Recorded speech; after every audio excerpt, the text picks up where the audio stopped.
So I just got back from seeing Ford v Ferrari, or Le Mans 66 if you're in the UK. I'm going to keep calling it Ford v Ferrari though because it's just a better title. It stars Matt Damon and Christian Bale, directed by James Mangold, and it's a true story of Carroll Shelby and Ken Miles' attempt to build a Ford GT for Ford, obviously, to battle with Ferrari at the 24 Hours of Le Mans race in 1966. This is a great example of why a film being cliched isn't automatically a bad thing, because this is an underdog story and a sports drama. How many of these kind of films have we seen, and how many of them have the same cliches? A lot of them. A hell of a lot of them. But as always, it comes down to the magic word, execution. How does the film tackle those cliches? And are you invested in the story and the characters to the point where the cliches and the predictability take a back seat? Thankfully, Ford v Ferrari is one of those kinds of films. I was constantly engaged with this story of this team of engineers led by Carroll Shelby and the eccentric, non-people person Ken Miles, and them trying to build this Ford GT car, and them going through the ringer and trying out the car, testing the car, and going through all the expected, roadblocks that get in their way, no pun intended.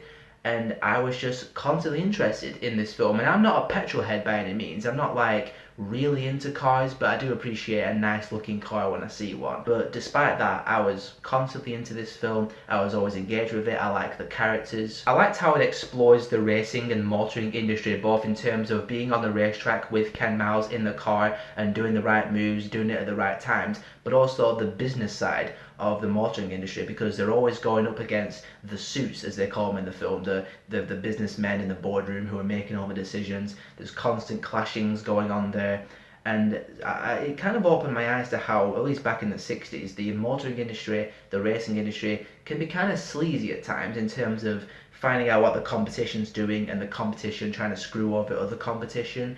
It was really interesting on that level, and it was also exhilarating on the racing level. The racing sequences, everyone's probably already praised them by now, but they are adrenaline fueled, and thankfully the cinema I was in had the volume at full blast, so when cars are going by, the seat vibrations, it was really exciting stuff. It was very thunderous, so I pray that if you go and see this film like you should, that your cinema is also cranking that volume as high as it possibly can. As expected, Matt Damon and Christian Bale are fantastic in this film, Christian Bale especially. I liked the character of Ken Miles they portray in this film because he's very eccentric. Again, he's not a people person. I love his very British responses when he's on the racetrack, yelling out to other racers, calling them arseholes, and he finishes the race and goes, "Anyone for a cup of tea?"